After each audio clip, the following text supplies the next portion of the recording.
sounds from the rhythm underground. Welcome to the We Love Guitar Nerds podcast, your place for all things guitar. We have your interviews, we have your lessons, your boomer discussions, and your verbal rabble-rousings. So please hit subscribe, share, and like to join our constantly growing musical community.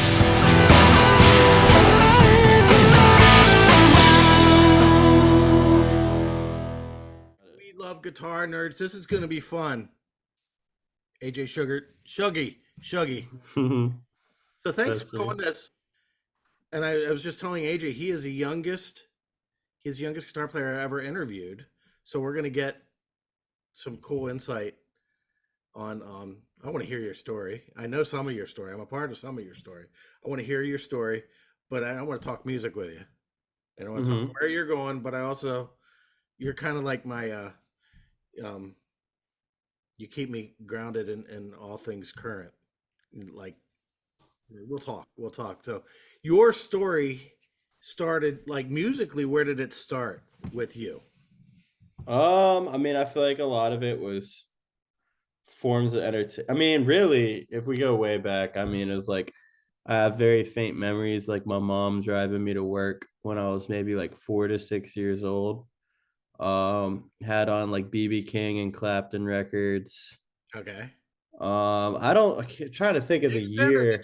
Were you a judgmental little punk? No, not at all, man. It's so funny, man. Like, cause I don't know, I feel like most music is nostalgic for me. It's like from the time I was like 14 till now, but then I'm like, damn, I really remember stuff my mom had on when I was like 5, you know what I mean? And that kind of blows my mind because I feel like there is a period I don't remember. This whole nature versus nurture thing. Your mom raised you right. Yeah, it's funny, man. Like I look back on like the mix of music that I heard growing up, and a lot of it was just whatever was on the radio. But I feel like my mom I definitely saw her get into different things. Like I feel like it was kind of like the whole. I remember hearing the BB King and Clapton thing, a little bit of Skinner, Riding with the King. Yeah, that one, and then like a little bit of Skinner. But it's funny because most people know like Skinner's like hard rock and stuff, and I feel like I don't know. I feel like I remember like hearing like the swampy blues stuff. Okay. And then I'm sure John Mayer came out shortly around that time. I must have been like 4. I don't know. When did John Mayer put out Room for Squares?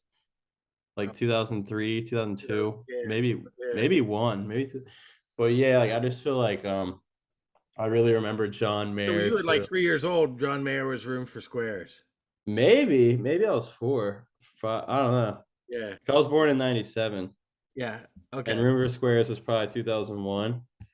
But man, yeah. So music, and I had like an older brother, so I feel like a lot of me being a kid was like, Room for Squares was 2001. 2001. Yeah, but I had an older brother, and so I feel like there's that whole like brothers thing where like the younger brother kind of goes off of what his older brother thinks is cool. Okay, what was your older brother like? I feel like by the time our parents started buying us CDs, it was like it was all the shit that gets made fun of now, man. It was like Nickelback and Three Doors Down, Foo Fighters, but I will love the Foo Fighters forever. Out of all those bands, like I can't get down with Nickelback, but the Foo Fighters, they had that album, There's Nothing Left to Lose, I think. Is that the one with the FF on the neck, the tattoo? That album's amazing, dude. That album is great. So I remember like those couple like 2000s rock albums. But yeah, I feel like that just kind of mixed in with the like I feel like I started playing guitar when I was 9, and then it just kind of felt like it's funny, man, because like as we keep talking about music, I'll end up talking later about trying to strip myself of trying to sound like something and just letting my influences take over. But the ironic part is that like when you're 9 years old, that's like easy. You're not as good at playing yet. I just started playing, but it was easy to be like, all right, I'm gonna learn this Green Day song, and then this Foo Fighters song, and then this BB King song, and then this like Well, You know what I mean? I gotta tell you, not everybody of that age is drawing from that many uh, pools of influence. Yeah. And you weren't deep, you weren't deep thinking about it. It's like it was just Yeah, no, not really. like you like what you like. But I just remember it kind of being like, because Nick Carruthers taught me and my brother. Because like my brother came home from, you remember Drew with him, right? Our I brother do. Fitz. I see Drew often, like at shows. Yeah. Always there. But my brother, like, guess Drew was playing guitar. He taught my brother how to play Smoke on the Water. Uh huh. But the only instrument at my house was like a toy ukulele. Okay. So my brother taught me that. Taught me to Smoke on the Water on the uke. On to you. And then my mom got sick of us just playing that one song over and over. So she's like, I'm getting you guys guitar lessons. Yes. And So then I think my Nick first, Brothers was your first teacher. yeah, and it was like my brother went in and then me. So And what it's is like, about okay, so your generation, like the importance of like Guitar Hero and Rock Band mm-hmm. and like the major things that were happening in what 2007, Probably like 8. 2008. Yeah, maybe like, Major things that were happening in 2008 were Guitar Hero, uh, Rock Band, whatever, whichever. And then there was School of Rock. yeah, that was a big one. It's funny, man. I saw like I don't want to say a meme. I saw like a post about School of Rock the other day, and like it kind of got deep on like, I posted it. Yeah, oh, you posted that? yeah, Like the one about like how like he's like really telling the kids to be himself and shit. yeah. Well, And there's you can like, the girl that was talking about I don't want to sing because people will make fun of me and I'm fat and all this kind of stuff. yeah, yeah, that was the same And said post I saw.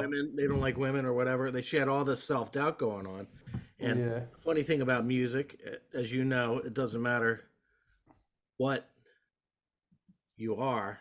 There's going to be yeah, somebody who appreciates you for what you are because yeah. yeah. So But yeah, yeah, that like put the movie in a new perspective for me. I was like, oh shit, like that's actually pretty heavy shit, you well, yeah, know? a lot of stuff is that way. It's like you got Yeah, the kids, what the kids can take in, and then there is a deeper message. What, yeah, the thing that I didn't, what was it? He was a history teacher or a math teacher. He was supposed to be teaching I math. think math. I think math. It's That just is like the the thing one that's song. disturbing. That's the thing that is disturbing with me. Is like, yeah, math is good, but let's learn to rock. So anyway, so Nick Carruthers, he was your first teacher, your brother's first teacher, and Mhm. Yeah, I feel like the first lesson he taught us, I mean, Smoke on the Water, obviously, and then Iron Man.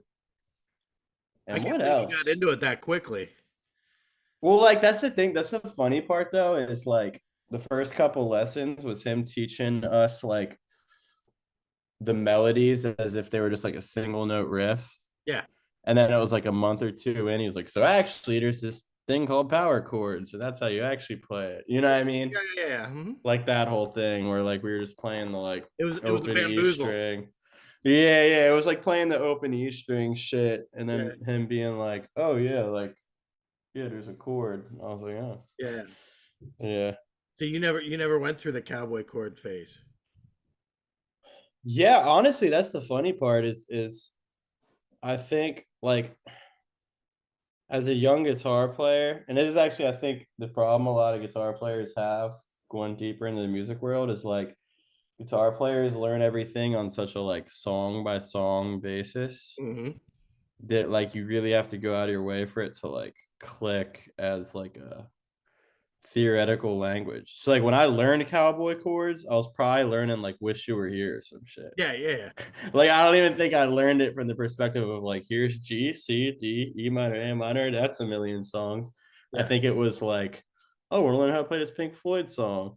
yeah. You know what I mean? So that was kind of the whole thing. Is with Nick. It was like that was like my first time getting my chops and shit, and he really knew his theory. And I think, but I just think my brain wasn't like developed enough yet to like Of course. turn the language into like a retainable, interesting thing. Hmm.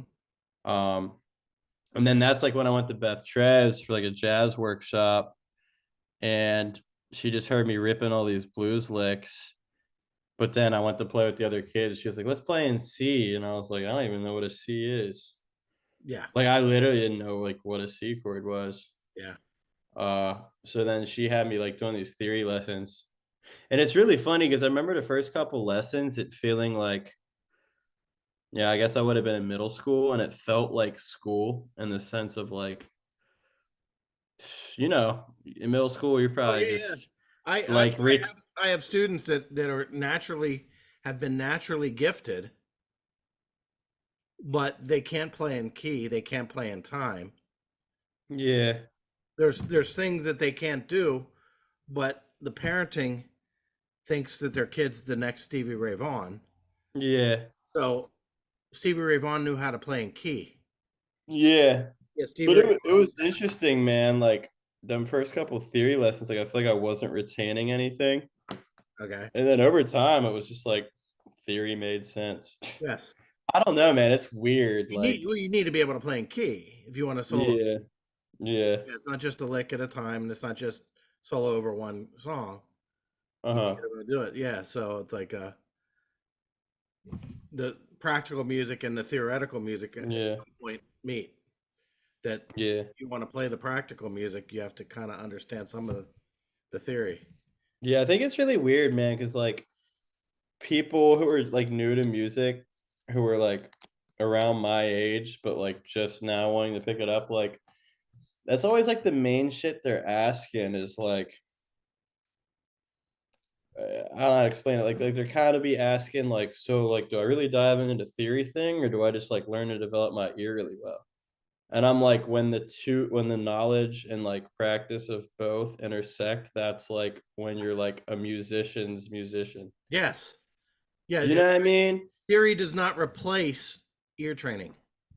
Yeah, because like there is amazing people who like don't know what the one chord, four chord, five chord is, but they have such a good ear, they like are playing the right thing. Okay. But it's like if you can listen to a song, like bro, I like when I play a church gig, and it's like really easy, like CCM music, like Christian contemporary Yeah. rock, whatever. Yeah. Mhm. Dude, you know how many times we would be literally, because I used to play at church with all my roommates, me on guitar, Keon on drums, John on keys, Yeah. our roommate Marcus on bass.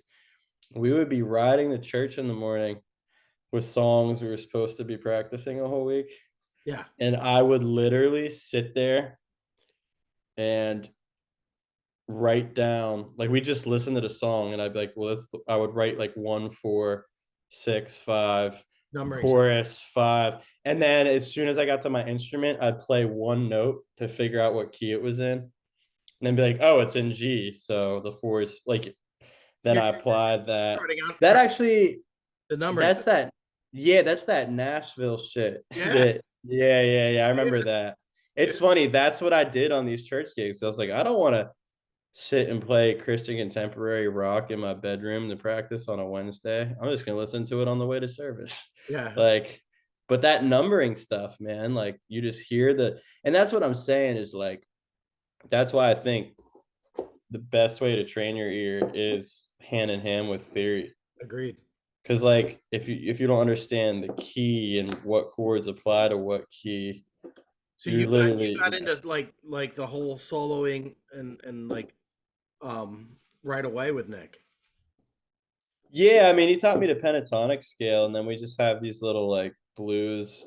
Like he'd Tracks. throw on like a backing track. He had like an old Tascam thing. Mhm.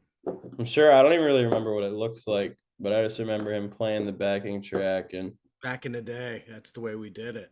yeah, it was yeah. When YouTube was first coming up for you. So okay, so now you're starting when you're a kid. You're saying you have Foo Fighters, but I also know that this is I don't know how many people know this. You're just like any other kid. Hmm. In other words, you learn Crazy Train.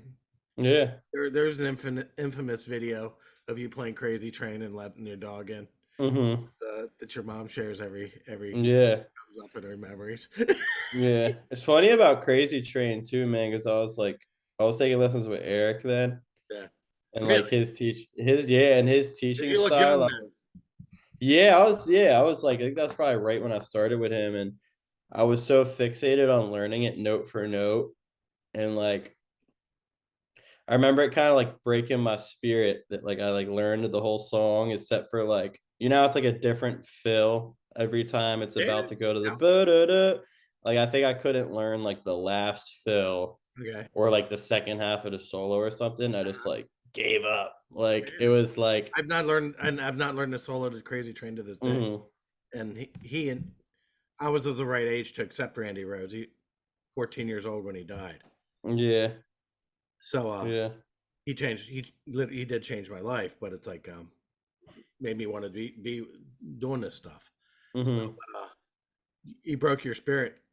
Yeah, well, it was just that like Yeah. I feel like, I was comparing myself to so many like young prodigies on the internet and shit. Hmm. So if I'd see a video of like 12-year-old kid plays Crazy Train, I would be like, well, I got to do it before I'm 13. Yeah. Like, you know what I mean? To like prove I'm keeping up. Like, Yeah. just severely anxious. Like, because like back then it was still like everything. I guess is this specifically like a guitar podcast or is this like Oh, just go ahead. music? Word. Because like that was like the biggest thing for me, man, is that like at that time guitar was music. Like music wasn't music. Like Yeah. being a guitar player was music. Yeah.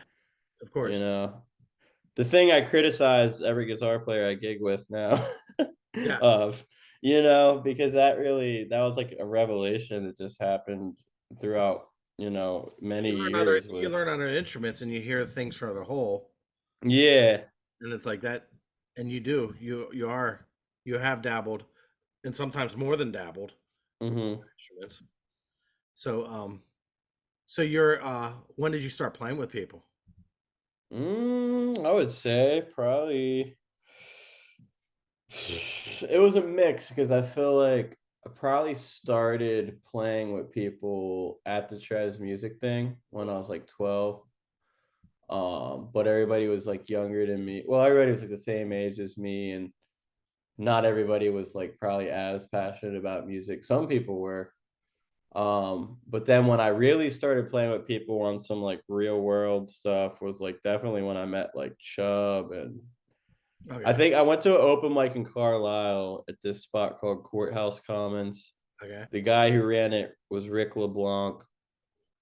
He's a crazy good singer who has like a kind of like a classic rock cover band around town. Hmm. They play all the like fairground, real Who is Carlisle. Huh? what's the name of the band? They were called Cheap Sneakers. Cheap Sneakers. All right. Yeah. Yeah, Cheap Sneakers. Some of those guys are Yorkers. All right. Yeah. Yeah, they're So huge in York. I remember nobody covered Loverboy as good as they did. yeah, the All the guy stuff that Rick. my middle school music. Yeah, the guy Rick, Yeah. who was like the front man, he had an open mic in Carlisle. Then he invited me to another open mic that was like outdoor, and that's where I met Chubb. And then Chubb was like, "Come to this other open mic tonight, Holly Inn." And then that's where I met like Jimbo Sage, Yes. Ernie Garcia. He's an interesting guy, man. I don't know if I really told you about him, but Ernie Garcia. No. so he was like I guess you could kind of call him like a folk singer. Hmm. But dude, this guy was like a straight up vagabond. Like he was like probably in his 50s or 60s by this point. And he was from East LA. Um it Who was was the funny, guy man. that It had was the like parakeet on his shoulder? parakeet on the shoulder. This is a mechanic. Like this is I thought he was What are a you talking about, a guy who just walked around? yeah. And he had a parakeet on his. I don't know, man. I know Carlisle townies. I don't know Mechanicsburg Okay. townies. But yeah, man, just like all these interesting people with this guy Ernie, like he man, he had all these like background movie credits. Like you ever seen From Dusk Till Dawn? Nah. Oh man, he like holds like Ernie's like the guy. He like there's a scene where they go into this like bar in Mexico where they're like not welcome because it's like a biker bar. Okay. And Tarantino and Clooney are like all suited up and Okay. like looking like LA dicks. And Ernie's like the bouncer, like this Huh? big burly dude. and he like holds them up by their collars. He's like, I'm gonna count to three. And if you don't get your asses out of here in 5 minutes, or like whatever he says. But then he turns into a vampire and Clooney kills him. Like, dude, it's so funny, man. He just has all these background movie credits from his whole life, but then like he's still vagabond, man. He's like probably like 65 now. I'm like, is he in Arizona? Is he in Oklahoma? Like, where the hell's he at? Like, He's not around anymore. yeah, but he's somewhere out there. But it's funny, man. Like, just meeting this whole community of this like small town bar. Mention, yeah, Chubb. Yeah, man. Chubb was a kind of country.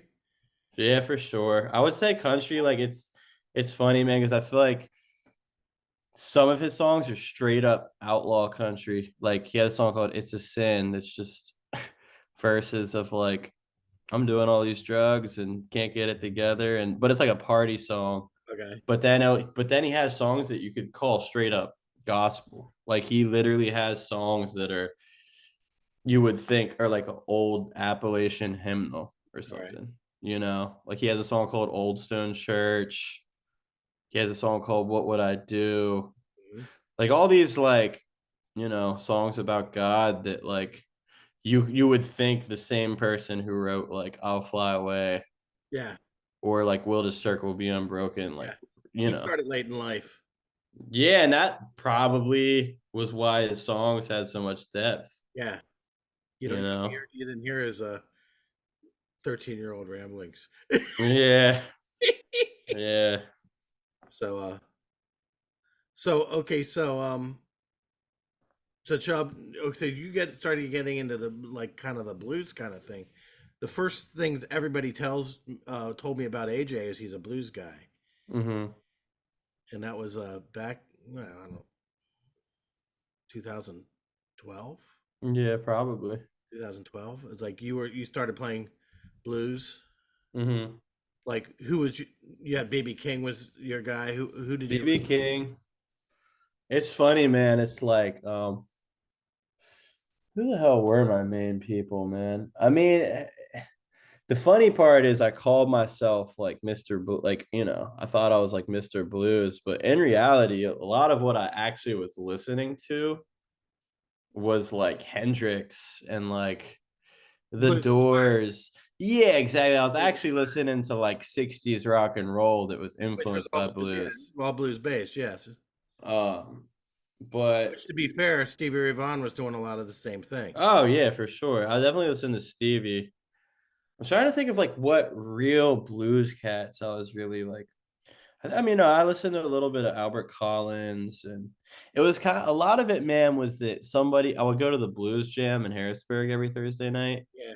And someone would play a song, and I'd be like, "Oh, that's a cool one. What's that?" And then I go home and listen to it. But that's the thing with my generation is I'm 25 and I'm still doing the same shit. Where I'll find a song I love by an artist, Yeah. but I'll be too like obsessed with that song and too ADHD to even dive deep in their catalog. Okay. You know, like for example, like about a year and a half ago, I kind of started getting into like folk stuff, like started getting into like Crosby, Stills and Nash and like Nick Drake, like that whole like 70s. But what's crazy is I'll tell someone, yeah, I'm a Crosby, Stills and Nash fan. Yeah. And then my roommate who like knows everything by Crosby, Stills and Nash will play one of their main songs. I'm like, I don't know this one. I'll be like, what? And I'll be like, yeah, I just know like mainly that one album or like these songs. Like, yeah. And I think that's how I've been since a young age, where like on some like blues, you know, trying to be a blues guy, like, oh, listen to Muddy Waters, and I listen to Elmore James, and I listen to Albert Collins, but like really, I probably just knew like two or three songs by each. The community of Harrisburg, like you go to a blues jam, they introduce Messing with a Kid or whatever. What I'm trying to think of some of their standards, what kind of stuff that they would definitely Sky is Crying. Red House. I always liked the slow ones. I was always a slow boy, and it's funny because I'm the same way with my original music now. Yeah, it's all literally tell the crowd like, sorry y'all, you're about to listen to some slow shit, like hope you like it. And it's funny because I've been the same way with every type of music Yeah, since I've been, other than like metal, obviously. yeah. It's like no, like, The devil but it's was like even Prada. with the, yeah, but like even with the blues, man, I was always like, You I owned want a to play. pointy guitar. I know. I actually sold it to a friend in New York. Okay.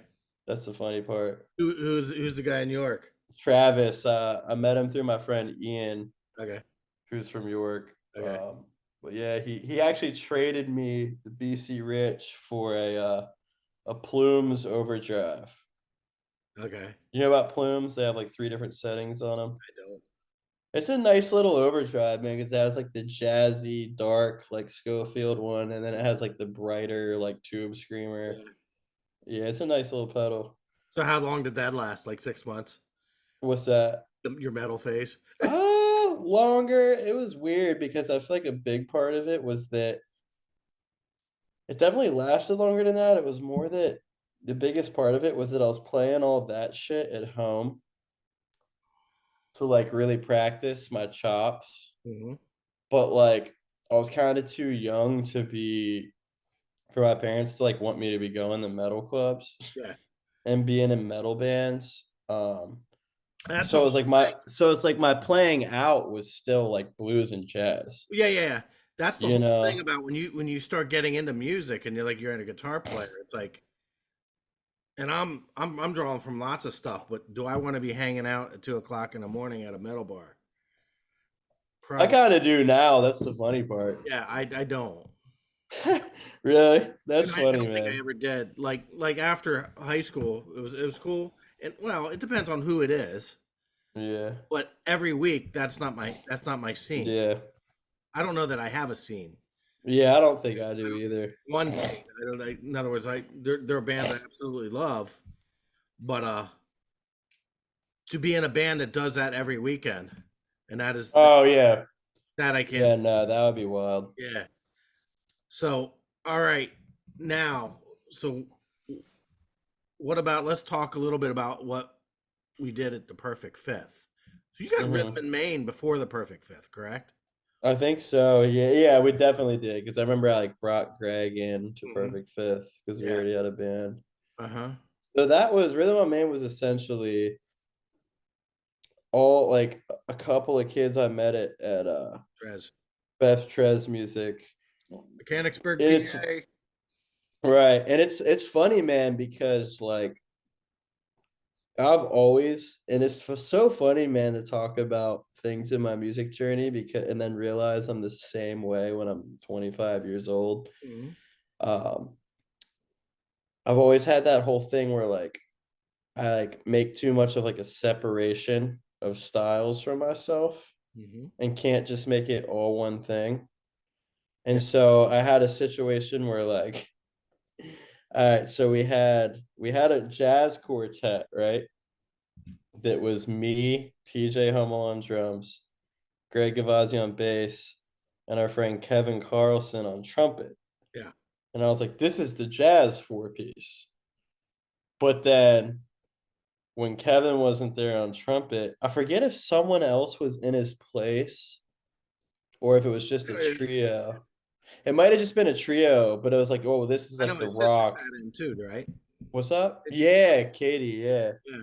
But it's funny, man. It was like, but then like the trio, that was when we played Floyd and everything from Hendrix to Floyd to Okay. Stevie Ray Vaughan. And it's just so funny. I always did that separating of like, well, this project's the the Instead of jazz one, and this instead of one's instead of bringing it all together. Yeah. and that's what obviously And is the maybe, answer. some people are still that way. And maybe Hmm. there's some, I don't know. I've always been about mixing, Yeah.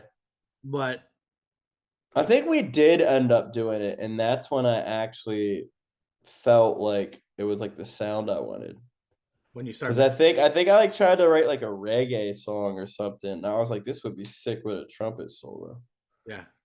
But then sooner enough, James came in. So like in 10th grade when I met James at Casa, Okay. Winter Parks, Was he at Casa before he was at Perfect Fifth? he yeah, he was at Casa since his freshman year. Okay. I was there sophomore year. Okay, got it. But the So weird part is, that's how I met James. yeah. So the strange part is he went to Casa a year before me, but Casa was still a like trade school where you'd go part of the day and then your home school district part of the day. Okay. So James was homeschooled his whole life. So when he started at Casa, it was still just like a 2 hour just going for your art program. Okay. Sophomore year, I came along. So I was there the first year it became a Harrisburg school district Yeah. like school, Yeah. Yeah. you know. But yeah, it's so funny, man, because I had him on keys, and I feel like that's actually like the most commendable thing about James is he's never really had a main instrument, Yeah. you know. But Which is, I didn't know anyone who played keys, so I was like, play keys. yeah. Oh, okay. And that's like right around I always that thought of was him as a keyboard player, like yeah, back in and the day. it's funny because like I feel like I kind of think of him as a keyboard player because that's what I always made him play when we were growing up together. I don't want to say I made him play. I just had a band and was like, we need a keys player, you know what I Yeah. mean? Whereas like nowadays, honestly, if I was gonna call James for anything, it would probably be bass. You know, I just feel like he's like dived into that so Yeah. much since, you know. Yeah. Um, but yeah, right around that First time time, I met James, he comes in this at perfect. It was at Perfect Fifth, and he's mhm. like, "Here's what I know," and he starts pulling off "Come Sail Away." And like Bowie Oh and no, yes, Sticks. not even Bowie. It was Oh Sticks. yeah, I know, but I'm saying Yeah, like yeah. he No, he was was a playing classic rock all dude. that 70s, Yeah, not just classic and he rock, still but is. like Yeah, that's still. proggy kind of shit. Yeah, he still is. That's part of his sound.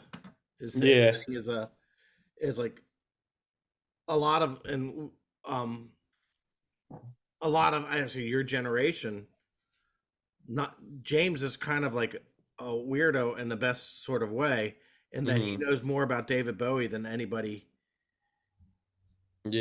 with who like Man. he didn't grow up in a world that David Bowie was a thing, like a big thing. Yeah.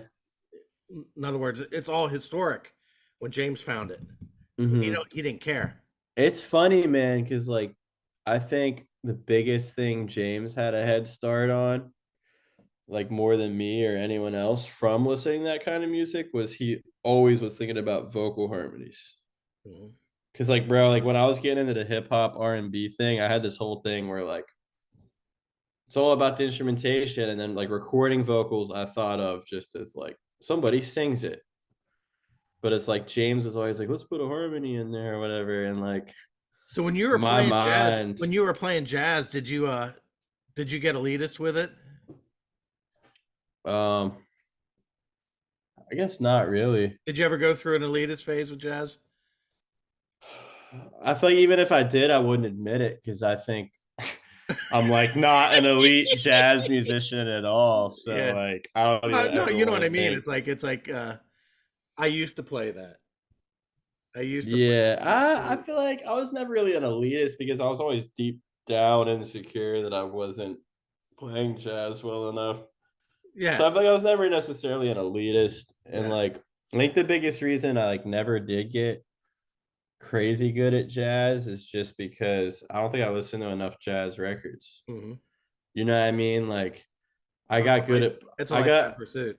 I got good at playing blues, R&B, and hip hop because I genuinely would listen to it Hmm. 10 hours a day and Yeah. nothing else. But I never had a phase where the most I was into jazz growing up was I'd be like, I'm gonna put on WRTI while I'm going to bed because I don't Right. have a Right. TV in my room. Yeah. That's not enough. Yeah. Yeah. You know Yeah. what I Uh-huh. mean? And that's when I my friends Trying to now, copy Coltrane is not the it's it's tough. Like, yeah, how do I get that sheets of sound thing happening or whatever? yeah.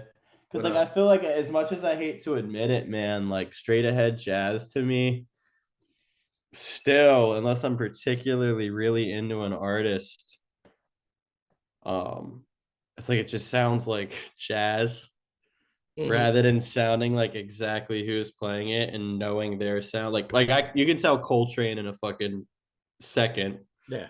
You can hear that it's Coltrane. Yeah. You can hear something's like Herbie Hancock, I think, in a second. Yeah.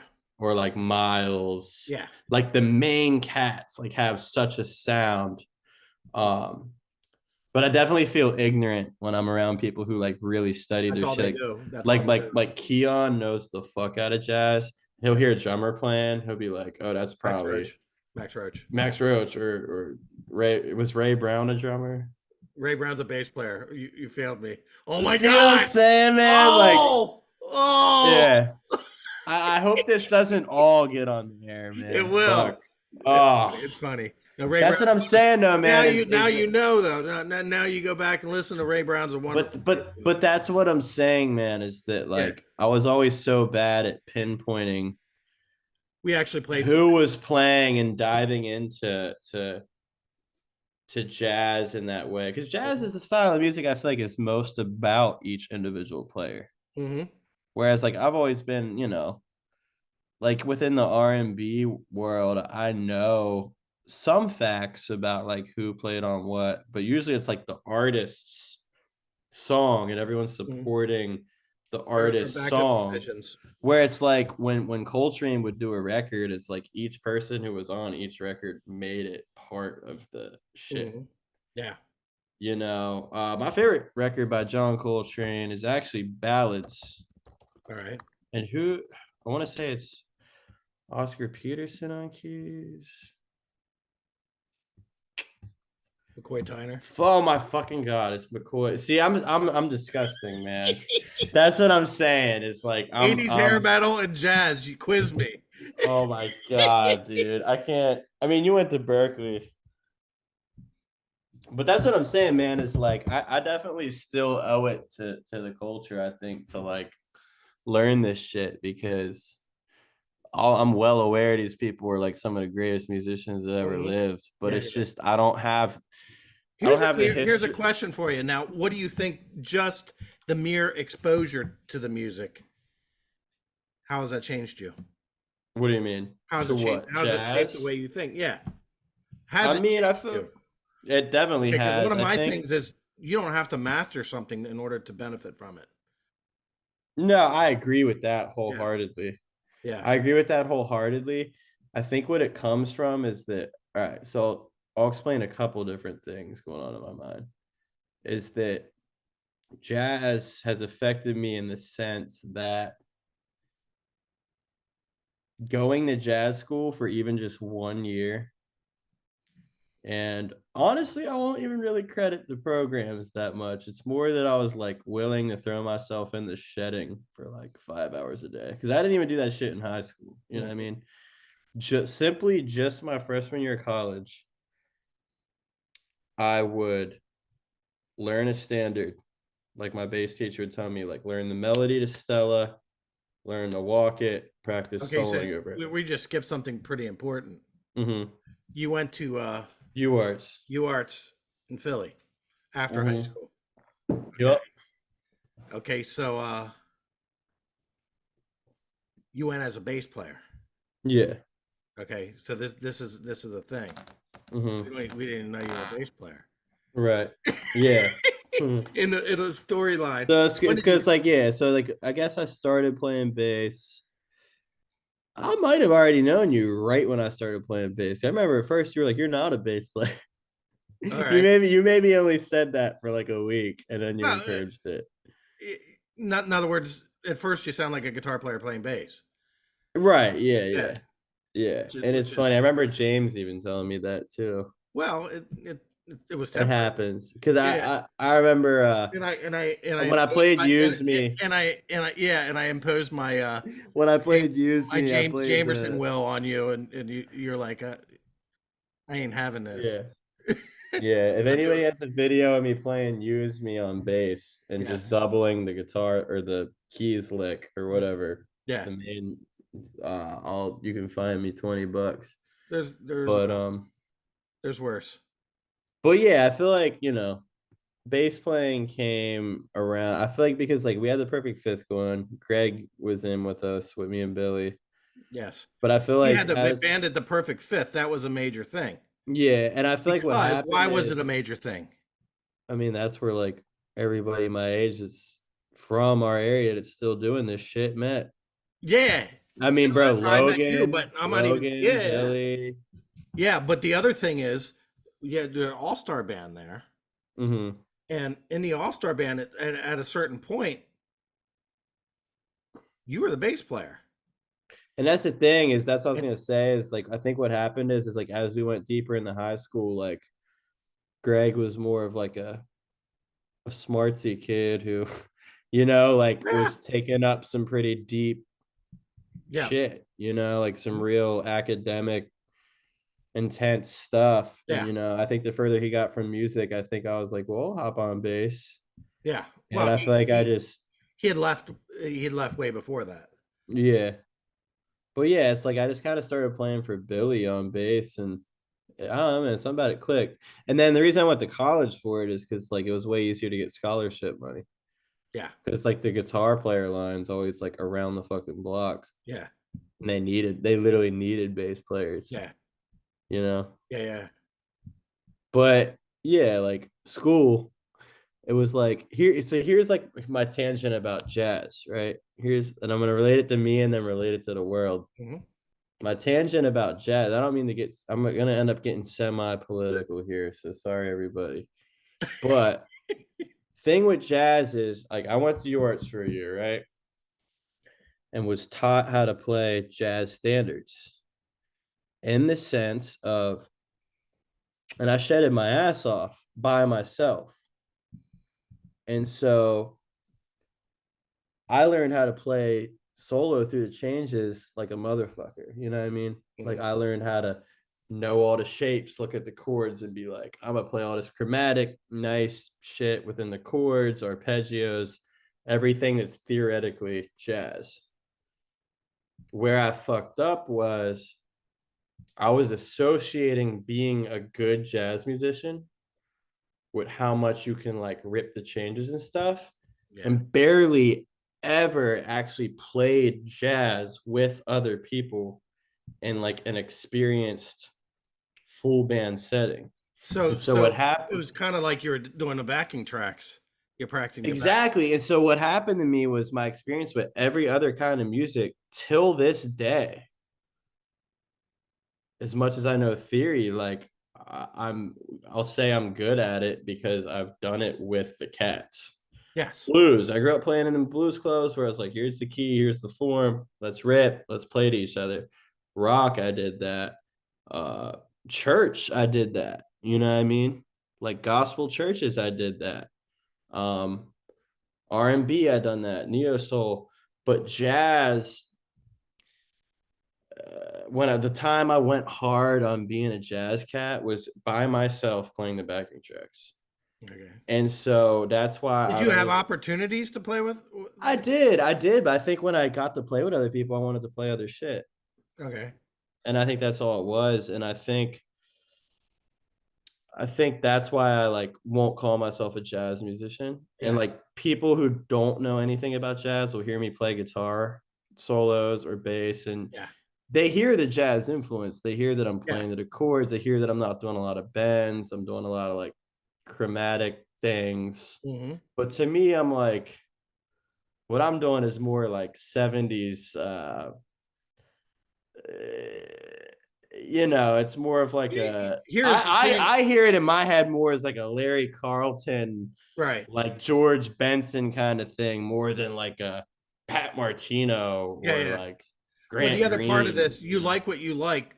What constitutes style? And it's like this is a Yeah. thing that as long as I've been at this, this is constantly a thing that I think about and overthink about. You are the sum total of your like Influences. the stuff that you you responded to is the stuff that is yours. Yeah. That in itself makes you unique. So you're But not yeah. you're not you're not Pat Martino. Yeah. But to Okay. go on the political tangent, I think that's like what messed up jazz culture is that What? like historically jazz was just people playing like in the Yes. same community, Hmm. and it was started by black musicians. There were some like good white musicians in the mix, but it was like black music that people were It was a culture, and it was still a party too. Like it it was was I the was going to hang. say it was celebratory. And now, dude, like It wasn't an jazz. intellectual exercise. Yes, yes. And now jazz is like the new classical, where it's like this Yeah, modern academic. ivory Only tower, people who have the privilege to pay for school are ivory into tower it. kind of thing. Yeah, And that's what's so interesting about Philly, man, is when you go to a jazz jam, most people, most people are kids who are like going to Temple or UArts or something. And a lot of them kids are great, but there's just something so special about like a kid from Philly who like about you ever hear the Clef Club in Philly? So this was like an extracurricular like school of jazz on South Broad Street in Philly, where it was like kids learning jazz from like OGs, okay, like jazz cats. yeah, You know what I'm saying? Like from Philly. yes. And when you hear the people who grew up in that and are only my age, but also did their academic stuff too, like it's just nothing comparable, man. Like I'm sorry to anybody. Um, I'm sure there's people from there's always been people from the middle of fucking nowhere that like Chet Baker, man. He's a white boy from what, Oklahoma? I have no idea. I think he's from like Oklahoma or some shit. And like he definitely became a jazz cat Yeah, from like moving to New York City and yeah. throwing himself in it. But man, I don't know, man. That's just my like little tangent is that I think like the real cats that you really like hear It's got to embodying. reinvent it. Now, the thing of it is, the earliest jazz guys, they took from the world that was theirs.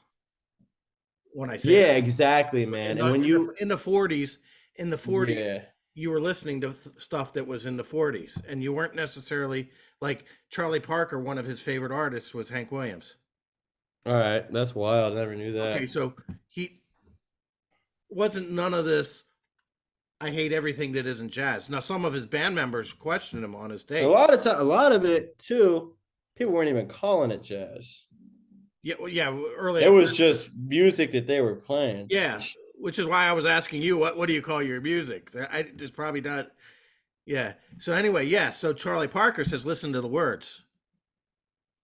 Listen to the words. It's like what you're not hearing. It's like there's emotion in the words that this guy's saying. Mm-hmm. Okay. And just because I do all this crazy stuff on the saxophone with um and I reinvented the language that bebop, reinvented the Mm-hmm. language of jazz up until that point, doesn't mean that I hate everything else that's around me. Satchmo was never that way. He was Yeah, never a guy that says I hate everything. Um yeah. I only like jazz. It's just funny, man. Like I think jazz is. I mean, all music can get watered down by the mainstream kind of like taking over and blah blah blah blah. But Become like, something else, but which is all right. jazz man really got the short end of the stick because I feel like now it's like a institutional academic pay for an education in it, and I don't know, man. It's like I can like literally see people in my head that are just like the stereotype of a jazz musician, but it's just like, bro, you're just like a nerdy kid who had enough money to pay for school. Like, Yeah. I don't know, man. And that's the crazy part is sometimes a kid comes from Temple who's a white kid from the middle of nowhere, and they really just shedded their shit and But like played with Was it everybody, and Jason they kill Raganese? it. Jonathan Raganese. Yeah, Jonathan Yeah. Raganese. Yes, And that's what I'm saying is like there are those he's people who ridiculous. come, there are those people who come from having to learn it from an outside world and then really do the work and get there. But I just think there's something so special, man, about some of these cats in Philly that it's actually an insane phenomenon, man. Do you know where Upper Darby is? So Upper Darby is like a It's suburb of Philly-ish. Philly, Philly-ish. right outside of West Philly. Okay. This is insane. You've seen my friend Yasay Ali Mm, playing. yeah, So probably. Yasay Ali, Haroy Turf, and Emmanuel Wilkins are all, I guess they're all like 20, between the ages of like 26 and 28. These three were all at Upper Darby High School at the same time. They're all sax players. So these are three kids who were like the three like Philly phenomenon sax players, Yeah. and they all went to the same high school at the same time, and it wasn't even in Philly proper. It was Yeah. in like Upper Darby, and I'm just like, that's insane. Yeah. But it like shows because it's like their upbringing was one being taught by actual OGs who Yeah. like are Philly jazz legends, and two that they were pushing the shit out of each other. Yes. And I just think there's like a cultural aspect there Absolutely that is. is not the same And thing you as can't replace. somebody just coming to Yeah. school. And that's why I Was criticize myself and say, like, I'm not a jazz musician. It's because, like, the way I yeah. learned it and, like, thought I was doing Yeah. jazz was, like, not, So here the thing is you know? you benefit your student of melody, your student of various Yeah, kinds of yeah. melody, your student of improvisation, you're a student of rhythm. Mm-hmm. Okay, so you don't have. I guess if you were to say you had a sound that was Carlisle, it could be chased back to Chubb Mm-hmm. Yeah, for and the sure. blues of Harrisburg. Yeah, for sure. Okay, so not to say what I'm saying is all those things. We don't have that kind of heritage from where we're at. Like Yeah, the heritage, like the OG jazz guys, yeah. jazz guys that we have around here were taught by some of them were taught by the OGs. Mm-hmm. Like, probably like Tim Warfield, Yeah, maybe like but Tim Warfield, Stabley. yeah, I have as much respect for him as I have Yeah, anybody. He's yeah. wonderful because and Tim Warfield, he bends to the musical situation. He is Mm-hmm. not one of the people that we talk about when Tim can play anything, Yeah. and it's like um he'll bend to the musical. I also was taught by I was in the Harrisburg's like jazz youth band. Kirk Reese, Nah, Ronnie Waters. Ronnie Waters. How was that? It was great, man. I kind of came in as the band was like getting younger. Like I think before I got in, it was kind of like insanely killing. Okay, Because it was like a bunch of like okay, seniors. And I got the vibe a lot of kids like weren't actually directly from Central PA. Like okay, I think there were kids in there who had like moved from Philly and okay. like just people who like had kind of had that upbringing already. Yeah, And then I think when I got in it, it was kind of going through a transformation of like getting like a bigger band yes. and like younger Mm-hmm. and kind of like more kids from like the burbs, Yes. Hey, Whereas when like Ronnie Waters and Jimmy Wood, like they also had that whole Harrisburg they're OG. passing it on. Well, yeah, yeah, they're Yeah. passing it on. They're doing what I call the good work. They Yeah. were Because doing like what? there was a bass player, Hassan Shakur, and he played with like Duke and shit, Yeah, you know? yeah. So that's crazy because that is in There's a lot of love Harrisburg. for those guys because It's funny that that is in Harrisburg, and I feel like a lot of people yeah, just like don't know about it. I studied with Jim Miller, who studied with one of Coltrane's, Arthur Davis. Mm-hmm. So Jim Miller is like once removed from John Coltrane. Yeah. so Yeah. so his teacher was one of the guys that did Art Davis, who was Coltrane. He was in NBC Orchestra when right when NBC started accepting black musicians. Mm-hmm. That was a thing that everybody. I don't know if people know this. It was absolutely a thing that that because you're black you wouldn't get the gig, Mm-hmm. which is progress happens. That's like the whole Sinatra thing, man. As I actually heard Sinatra So, turn into kind of a dick in his later years, but when he was Sinatra, younger, Sinatra, he kind Sinatra, of integrated the Vegas entertainment. he would not be. You don't want to hear about this. You're not going to let. Yeah, because the Italian, like I Yeah, guess like the mob was running Vegas, and they were like, "Frank, come to Vegas." He was like, "Only if my band can yeah.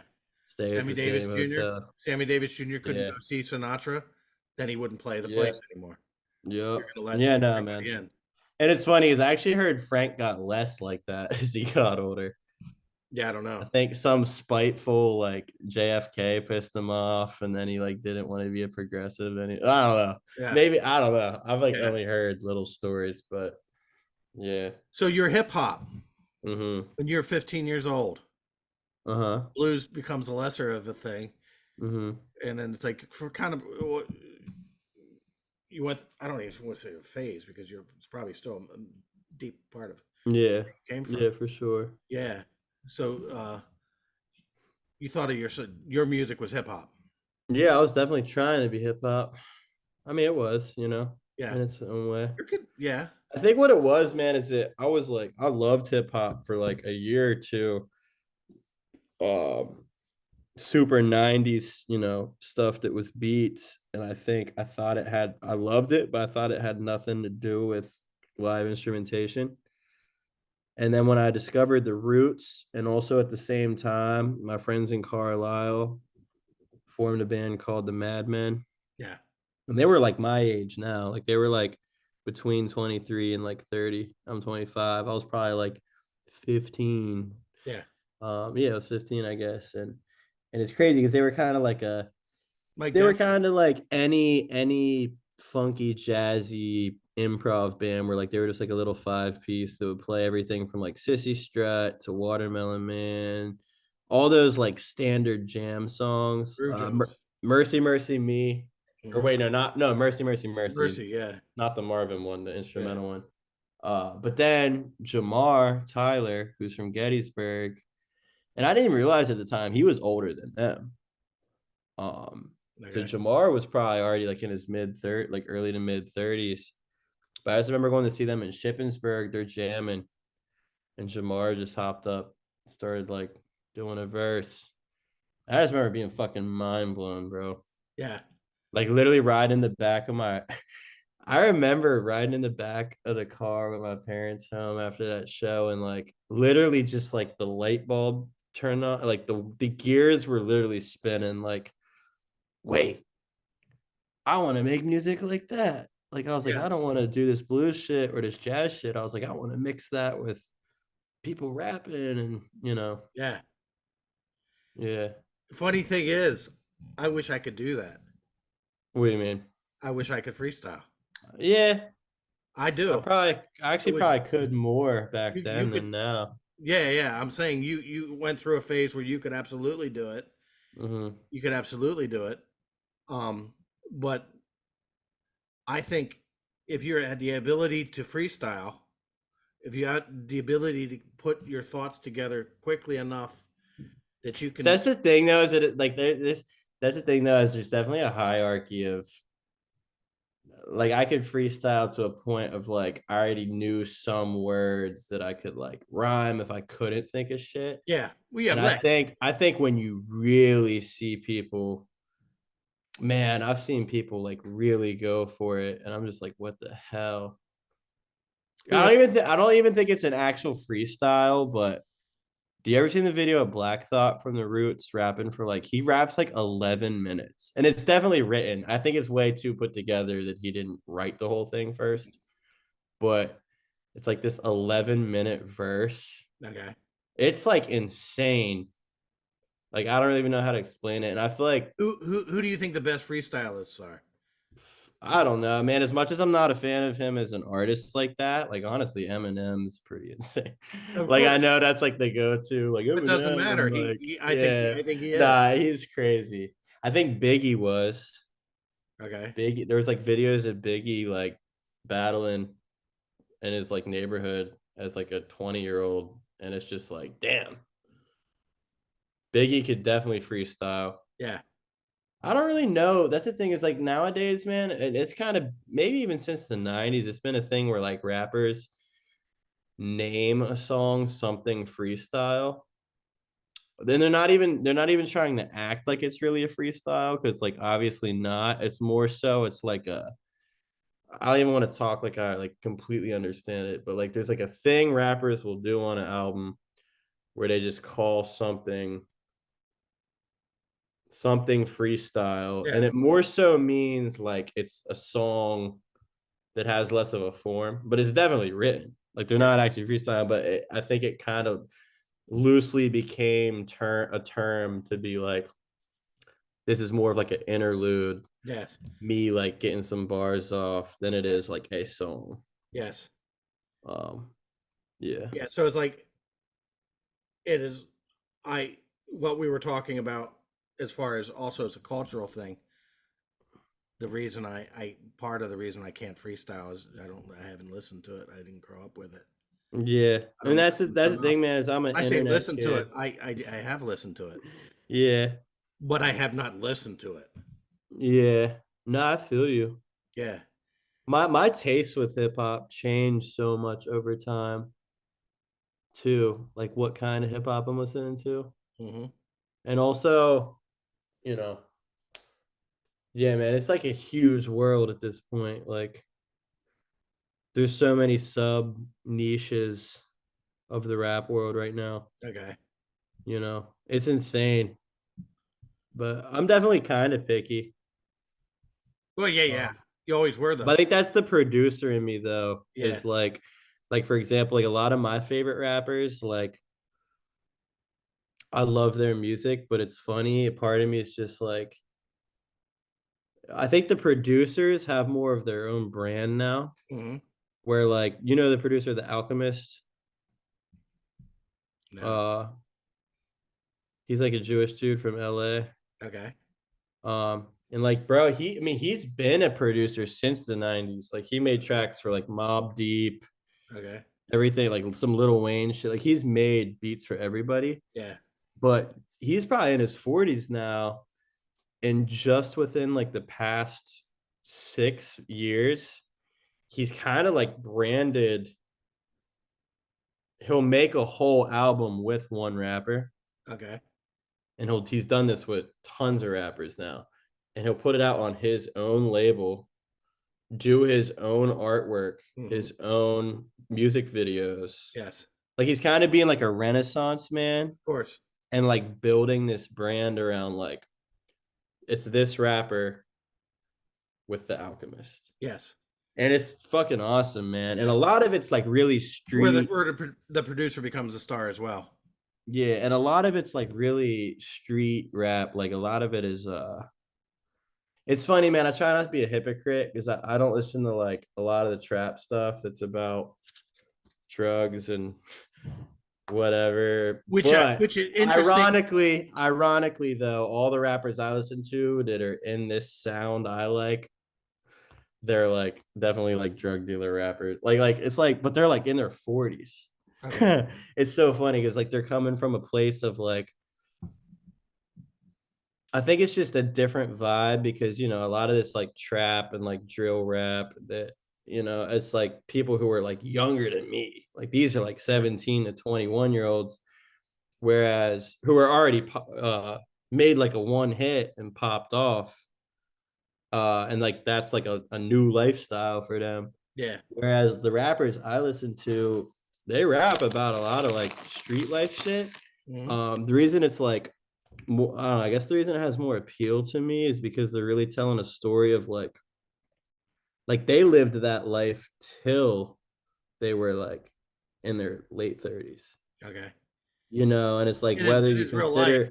whether you consider the subject matter Mhm. positive or not, it's Yeah. like they literally reference like I bought my rap career with like illicit money.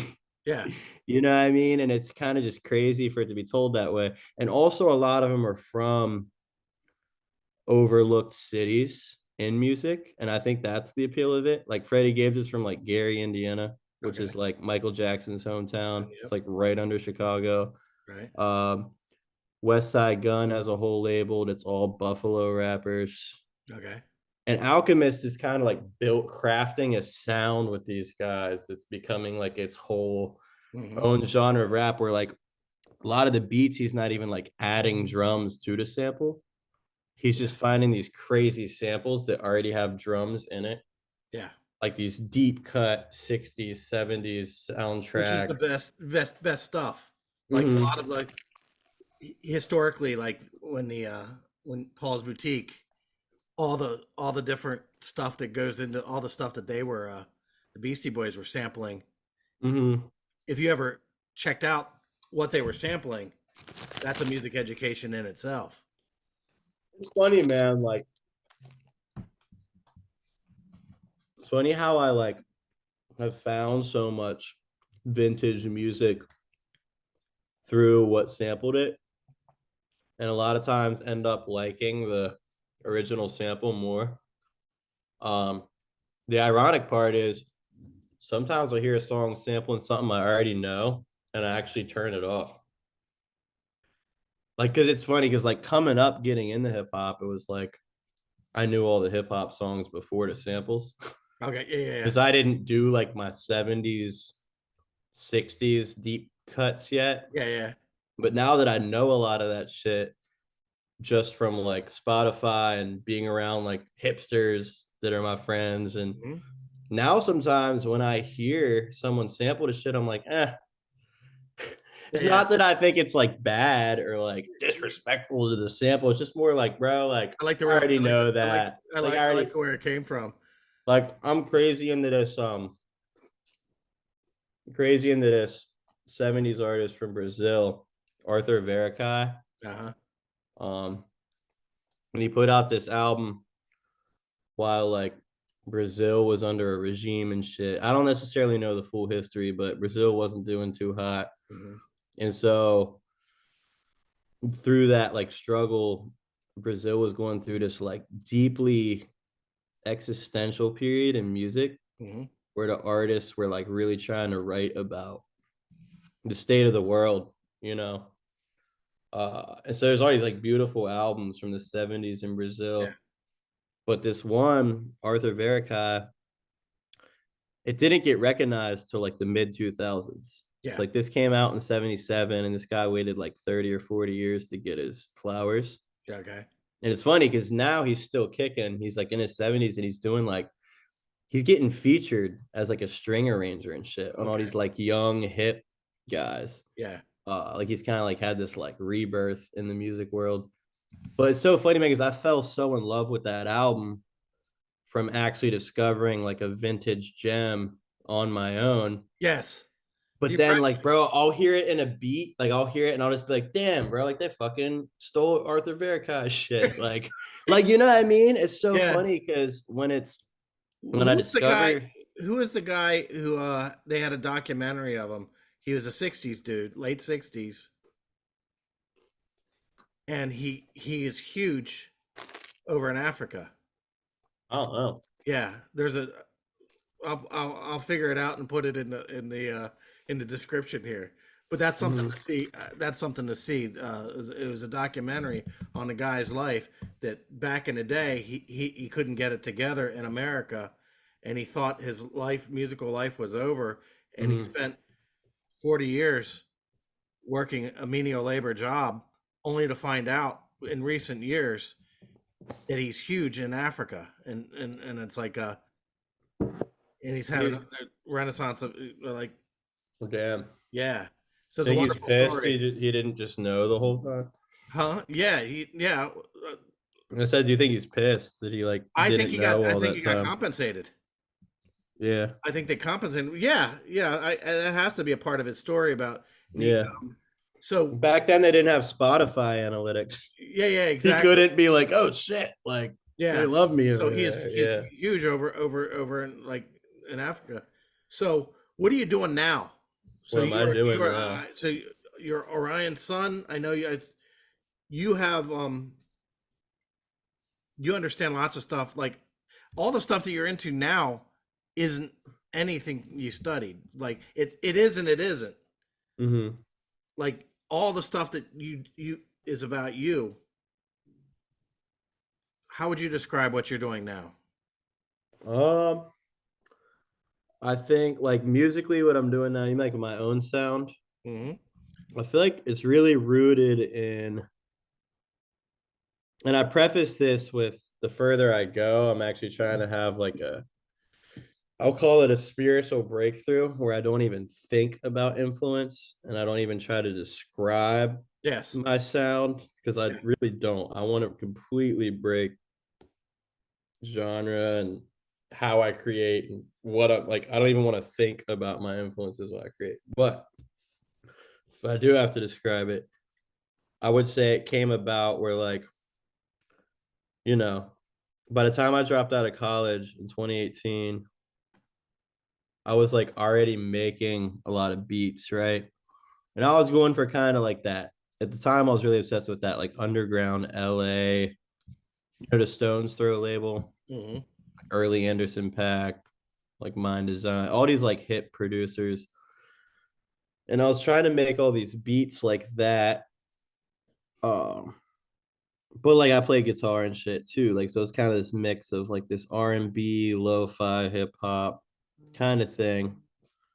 And you ever love how people can't text you before they call you? They just call you.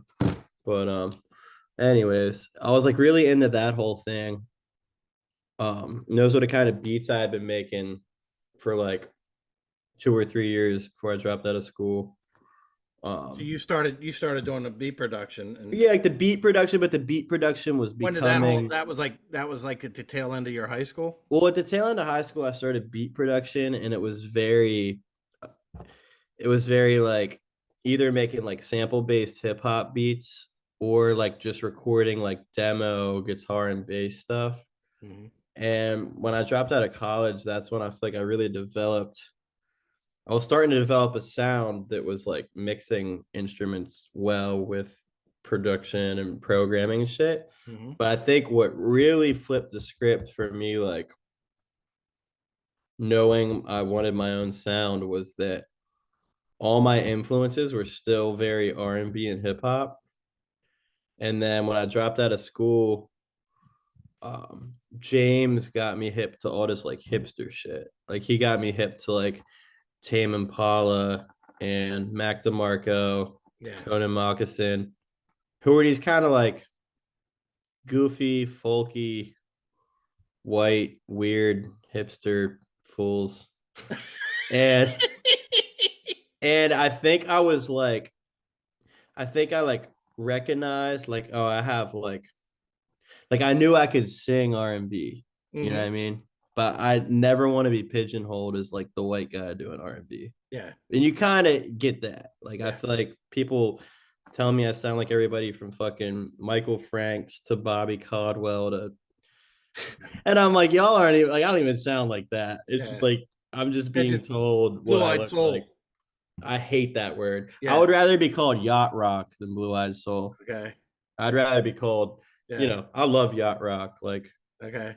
Toto and Yeah. I'd rather be yacht rock than blue eyed soul. So fuck Yeah. anybody saying blue eyed soul. Yeah. But I feel like I knew I had an R&B influence and like that's such a part of like the groove and like the soul of what I do and even like the harmony.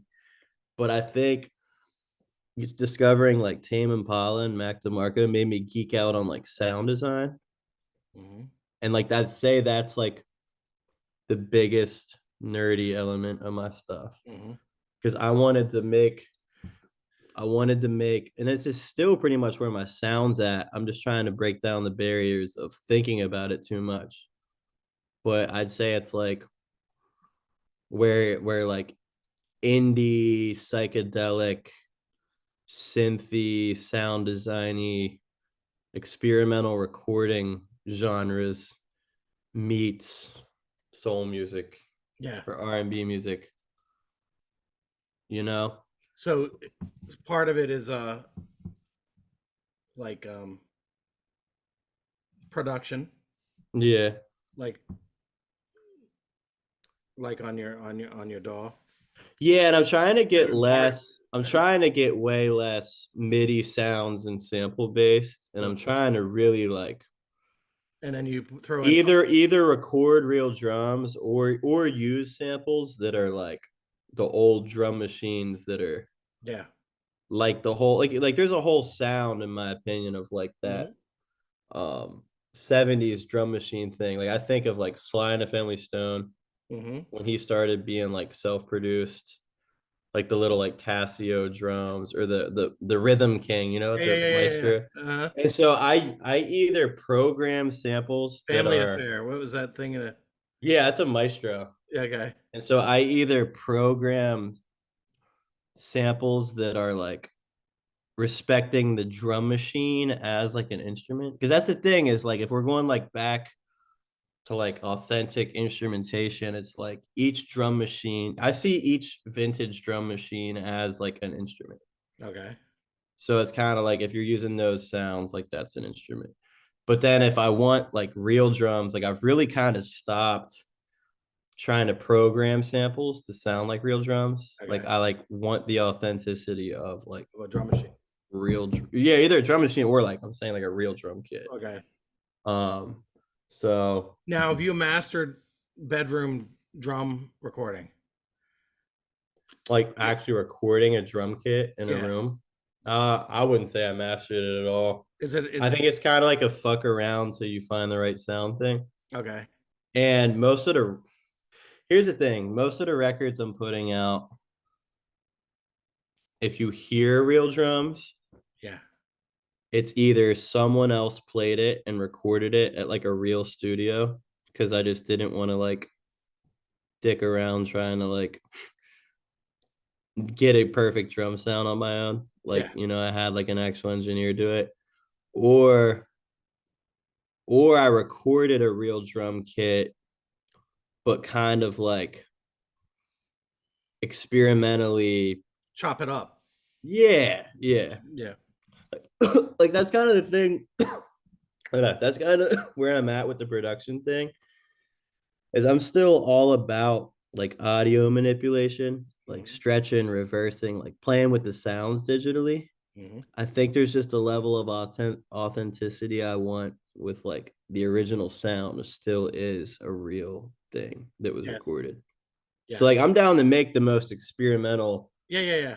ambient shit. It's just that I don't want to like use a program that's like Do you think that it's a thing that people will go back listening to a 1972 bass drum and try to those sounds are going to be they're going to come around again dude, they already are. okay. I mean, all this new all that like, and I'm not a huge fan of them as an artist, but as producers and engineers, I'll give them huge props, like Wolfpack. Yeah. Like they have like that crazy compressed Mm-hmm. saturated dry drum sound, Yeah. almost like a old, you know, Al Pillow in the Green, like that Al pillow Green pillow in sound. the drum in the drum Bro, that shit's bass drum. by far already back. Yeah. In other Especially in words, like, going backwards like I'd say that like it is the like it's a new drum sound. discovery. Like it's a I'd say discovery. that, yeah, I'd say that is the drum sound right now because I think people got really sick of that like early 2000s crystal clear. Yeah. Like to me, when I hear like a really crystal clear drum kit that's mic'd with the best mics, and I'll say too many mics, and no dampening on the drums, and no like tasteful compression or saturation, like it either reminds me of like gospel or early 2000s rock. Okay. Yeah, yeah. And I don't want drums All to the fucking sound yeah, like yeah, that. yeah. All the bass drums sound the same, like in the early 2000s. And it, Yeah, like that real like rock kick where you hear the mallet like slapping it and yeah, ugh, not my yeah. No, and I think most kinds of music that are dominated by like the younger, more hip, you know, everything from R&B to indie. Like when there's live drums, it's definitely going back to that like okay. Al Greeny, dry, fat, compressed. Hmm. Um, but Tame Impala takes that and like makes it massive. Yeah, Like he does it and adds so much. I don't know. It's probably a lot of analog shit, probably some plug-in digital plugins too, but he turns a real drum kit into like a fucking dance hall massive. It's insane. And I think that's like, yeah. He even says mastering his drum sounds is like the hugest part of his like recording process. I think that with young musicians and some of the people that I'm associated with, that's going to be the big hurdle, where they're trying to find a drum sound that that works for them, and Mm-hmm.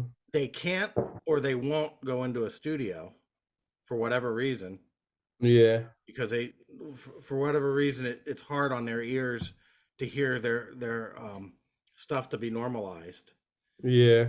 Finding a drum sound is going to be the big Yeah. big um, kind of learning curve that they're gonna. Yeah, I think what's hard for it is that from my experiences, it's like I take my own music super seriously. So it's like part of me doesn't trust myself to like get the best drum sound on my own. yeah. But then I'm I won't do also it myself. but then I'm also afraid that going to a studio, they're You relinquish too they're much. not going to be doing it from an artistic standpoint of like going for like this sound I'm talking about, where it's going to be just more like here's the drum kit and we mic'd it. Hmm.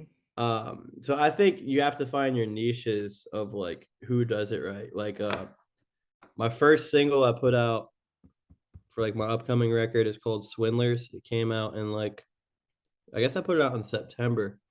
Um, but my friend Adam Stair played and recorded the drums Okay. on that.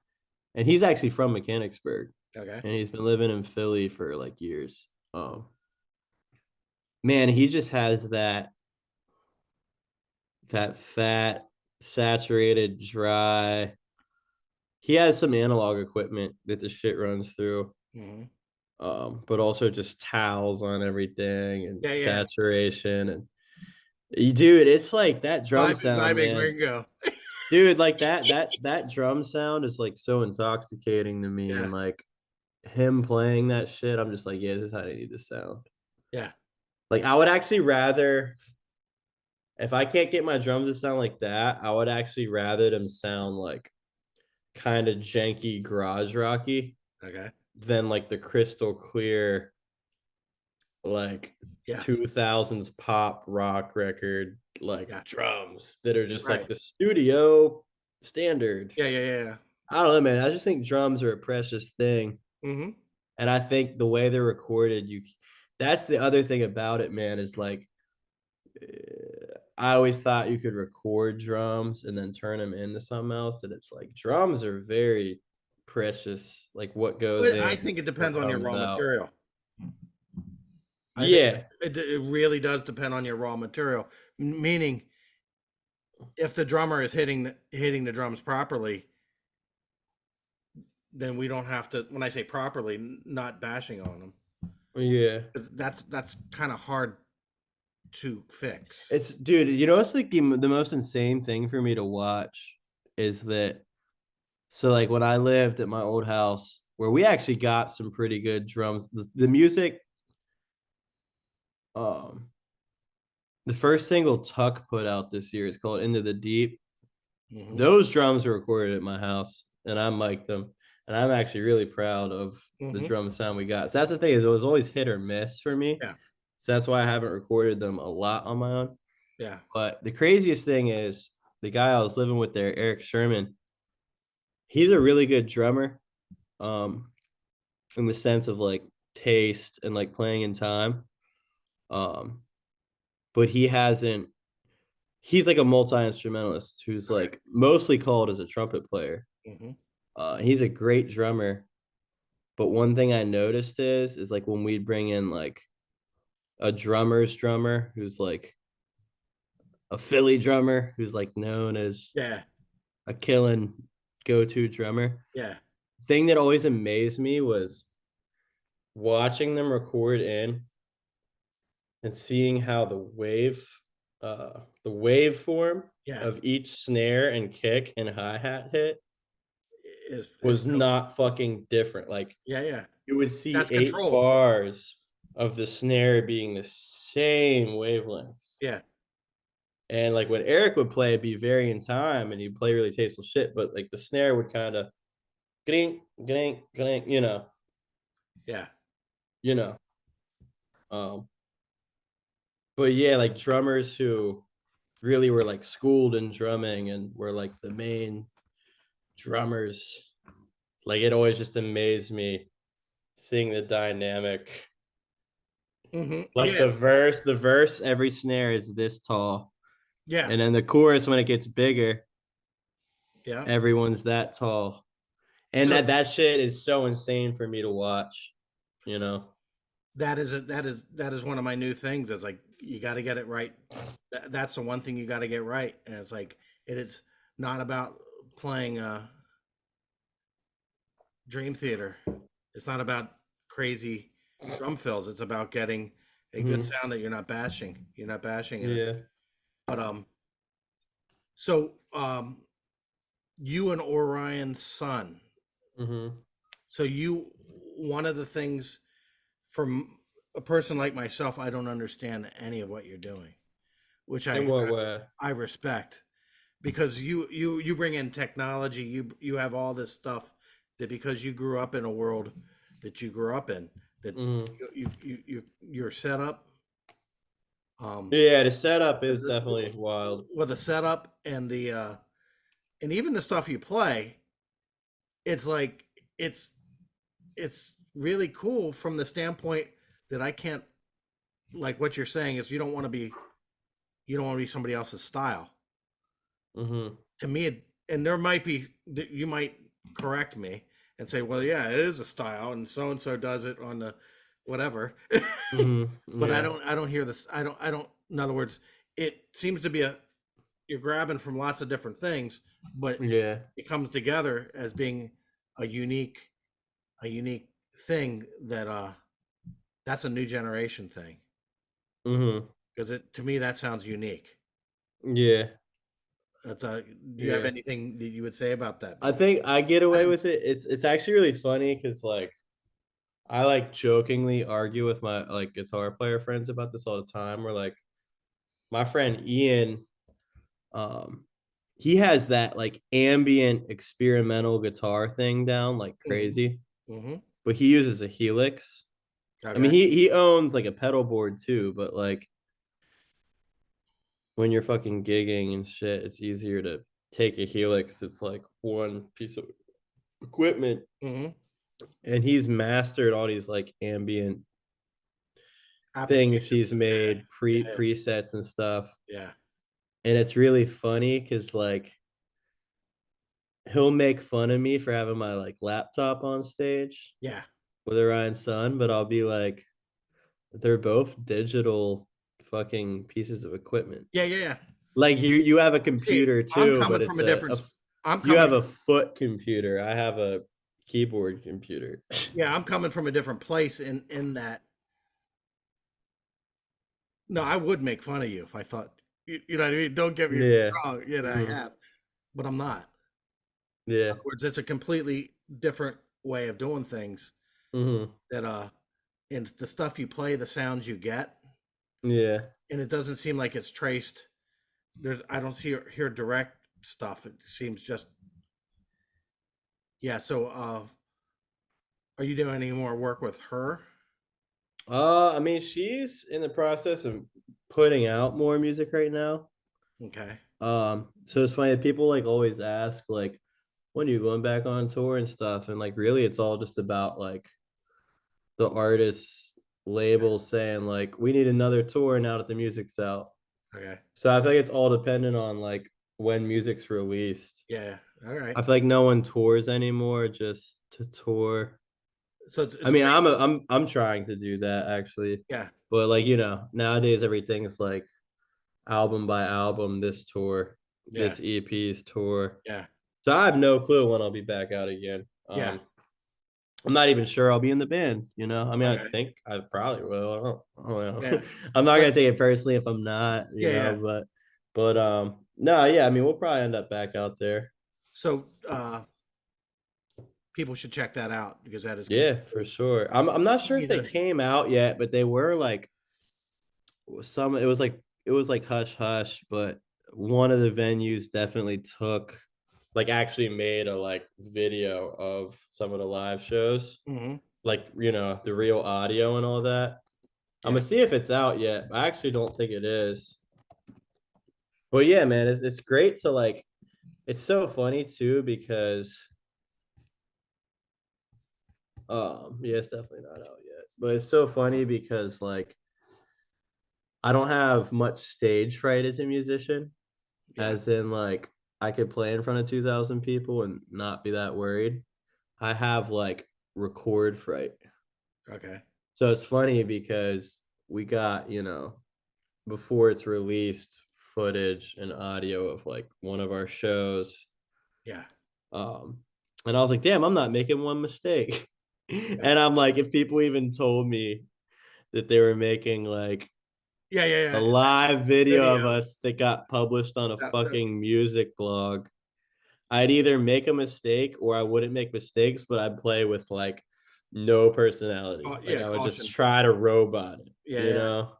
And it's just so funny how that works. I think that's the beauty of like live recording is that it's really how you play it. I'm about to be putting out some live videos of my stuff too because I played a an event at this place called P's and Q's, which is actually like a streetwear store, like kind of like a hip Yeah. fashion. And we packed that place out, man. But I hired my friend Kyle Sparkman, who's also he's also a singer songwriter, artist, guitar player, but he's been really into the video thing. Yeah. So he came and did video. And then, do you know, you ever heard of Noah Avery? He's actually from York. I Noah think. I think. Flaherty. What's his name? Noah Avery Flaherty. It's like Irish ass name. I don't know. Flaherty. I don't know. Yeah. But it's funny, I man. think you told me about him. Well, I met him in the Poconos because some of us did like an artist getaway. Okay. But he's from York and he recorded it, man. He just like recorded the live set, like put three mics on the drums, Hmm. mic my guitar amp, had DI, everything else. Okay. And it's so sick, man, because I got to like mix it how I want to mix it, Yeah. but then like creeping in a little bit of that natural room audio from the cameraman. Hmm. And I don't know, man, like live shit is just obviously aren't gonna put out the ones where I thought I made too many mistakes. Yeah. But the ones where I didn't make too many, I'm like, yo, these live versions really have their own. Personality. Yeah. Yeah. That's That's what I try to lean into, man, as an artist is like I don't want to have that whole like overthinking like well, how to play this being too song. cautious. That's going Well, back to. not even being too cautious, but I'm saying like the whole like LA thing, man, is like artists put out a record, like the whole like arena pop mainstream thing is like the show being like tracked out in Ableton and the Yeah. band playing to it and like hitting the cues and like the show being a whole production. And I really lean into like and I hope if I ever get management or a label or anything that they don't have a fucking issue with this, but I really lean into like, yeah, you're not going to hear the record Yeah. because I'm friends with like four badass jazz musicians who are going to interpret this in like a real live interpretation of the shit. Yeah. And I'm sure the more I make music that is recorded more in a live element, it'll make sense for it to be performed like that live. Like a lot of them are like my production, and the drums are like chopped drum kit sounds I Hmm. recorded, or a drum machine, Yeah. or like the guitar parts are like three things harmonizing each other, or something with so much reverb it's not even a guitar anymore. It's just chopped to sound like a weird synth or something. And I'm like, To me, it's all fascinating. yeah, and I'm like, bro, fuck, like I'm How not gonna sit. reinventing the wheel. Yeah, and like I don't want to Is- sit here and try to make my live music mimic the record like Yeah. that. I'm like, no, like we're a Well, that great the only way band. you're going to do that. Yeah, the only way you're going to do that is by playing the tracks. Yeah, and I'm like, we're a great band. Like y'all want Yeah. to actually hear people play live. And it drives me crazy because people in like the touring musician circuit, man, Hmm. like they like get off on this, like, yeah, like we track it out. Like as if it's like a A badge, production value. Like a badge of there, honor. yeah, there's like this like production value flex of like it's tracked out and yeah, like we make the cues and blah blah.